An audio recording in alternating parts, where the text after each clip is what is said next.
Okay guys, we're going to talk about electricity. Okay, let me grab my pointer.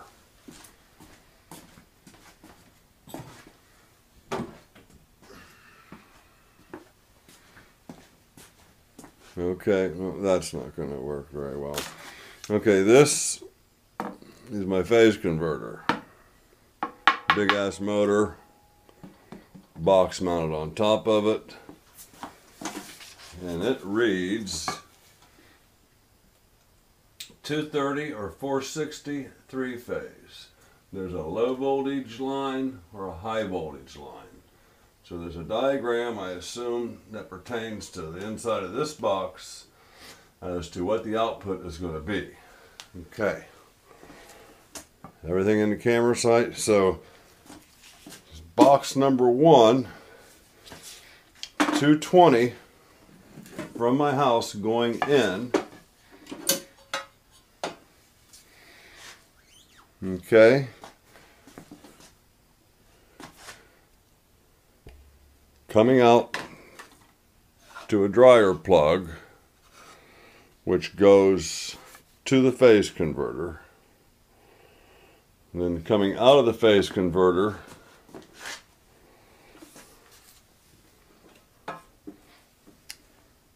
this plug plugs in and goes to box number 2.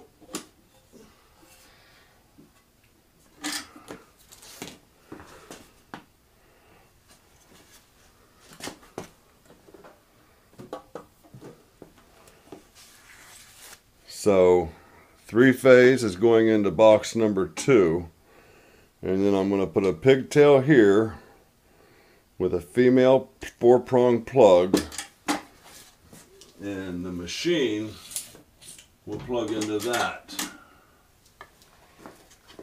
Okay.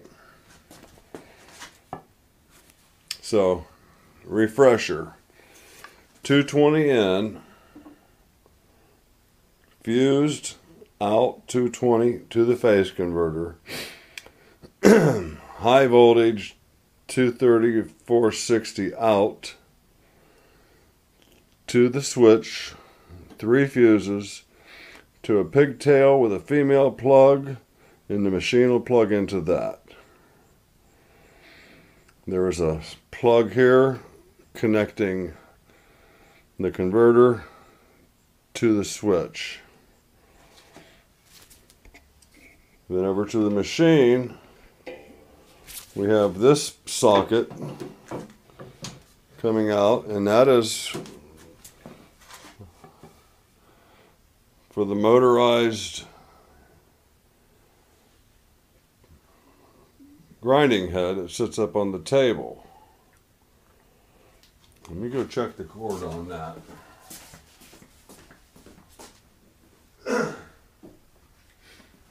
Yeah, that's the right one. And then we got this cable here, which I want to put a male plug on, and this goes to the coolant pump.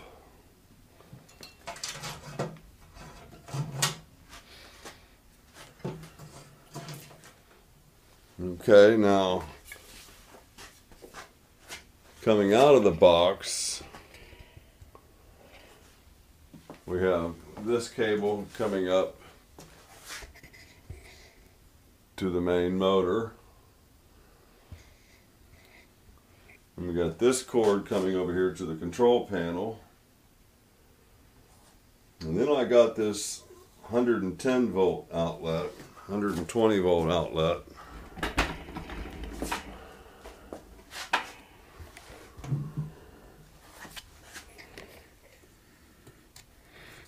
With a very different looking socket.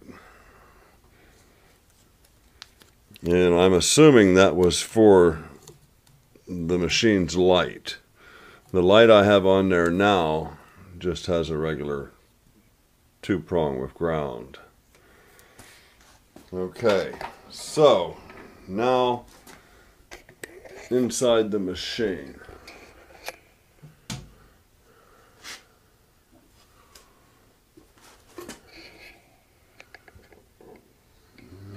bring you in close.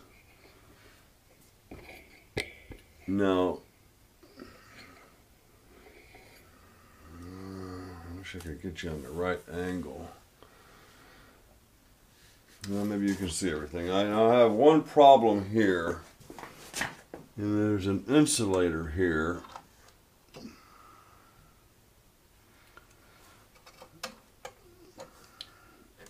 There's these insulators and all of those. And then I got this one here that's kind of floating free. Now, that insulator needs to be screwed on right there. And I guess these are kind of breakers. And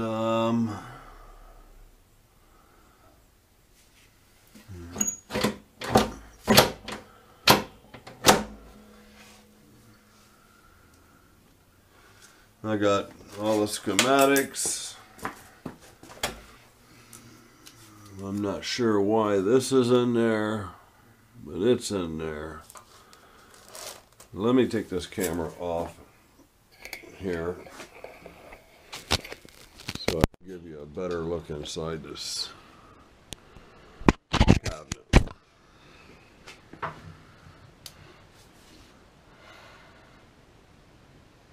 Okay. Is that everything in there?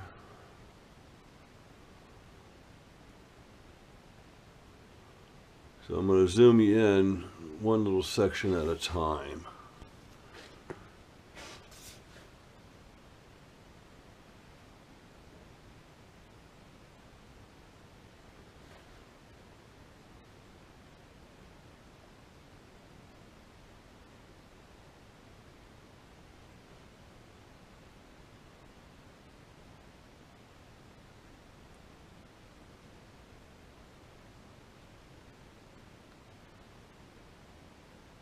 Okay.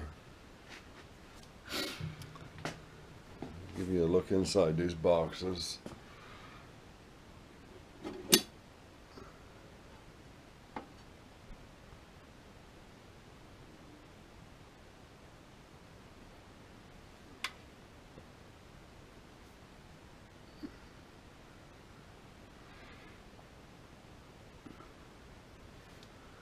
And see if we can get you a decent shot of this.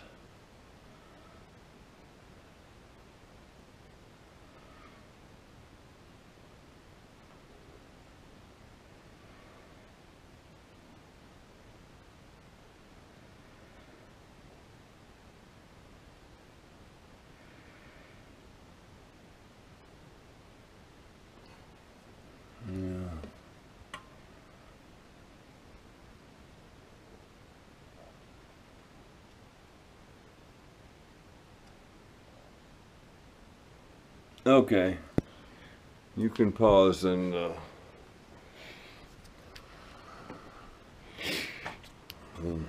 lock in on that.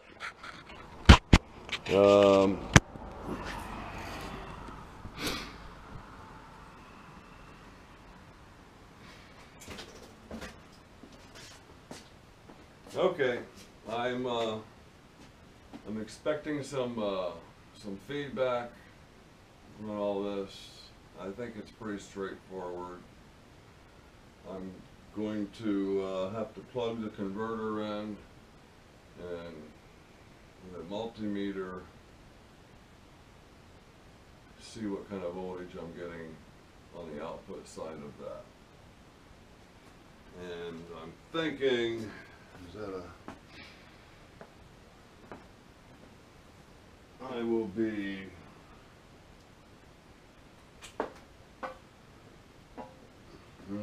I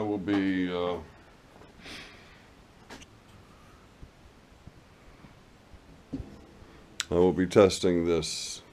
So I imagine that this one here with the bend in it is going to be the ground, and Are each one of these going to be 360? Or each one of them going to be 230?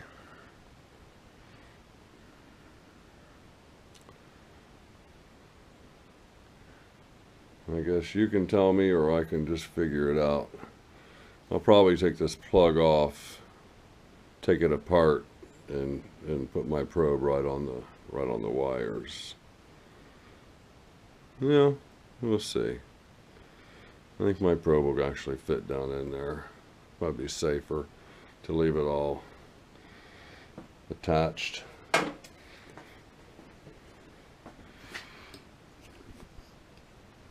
Okay, now I have something kind of personal in nature, I think. One of the options for this machine for me, and probably leaning more towards getting this thing up and running,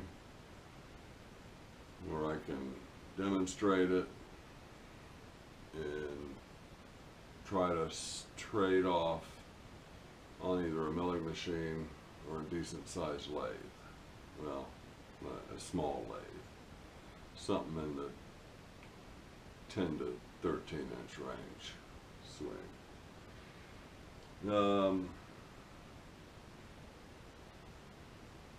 I heard a couple guys talking about cutter grinder machines, saying that you know, guys can spend their entire career, you know, mastering this machine. They don't want nothing to do with it. They'll go buy a new tool. And then I'm persuaded in the other direction by somebody telling me that you can buy these old beat up face mills that cost $400 or $500 a piece, and sharpen them up and make a pretty good profit reselling, you know, some of these larger cutters. And I feel like I have somebody, I mean, I don't even know how to hook a spindle, not a spindle. I don't even know how to put an arbor in the spindle to put a stone on it, a grinding cup or wheel. I mean, I know nothing about this machine because I've never seen anybody run it on YouTube, and everything I know is what I've watched people do on YouTube, and I've replicated with my mini lathe.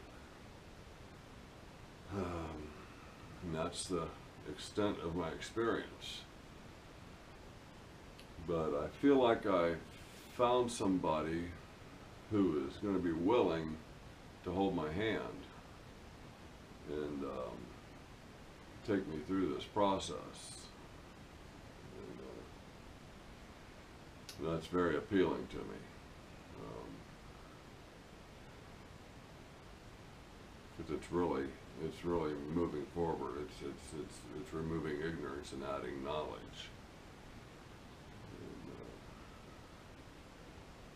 And, you know, if I get a bigger lathe, I can make bigger circles. You know. So that's where I stand. I'm kind of undecided. I am going to get this thing up and running. I am going to learn how to put things in the spindle,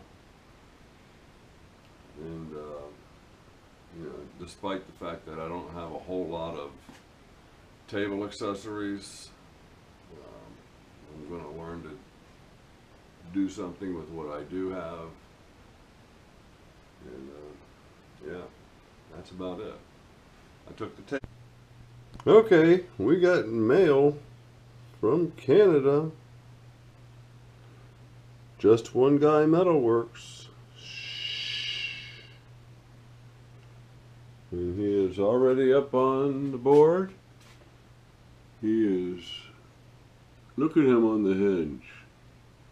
He's straddling the hinge. Another recent addition is Aaron Engineering. Both very entertaining as well as thought-provoking channels. Running out of things to put on the machine. I saw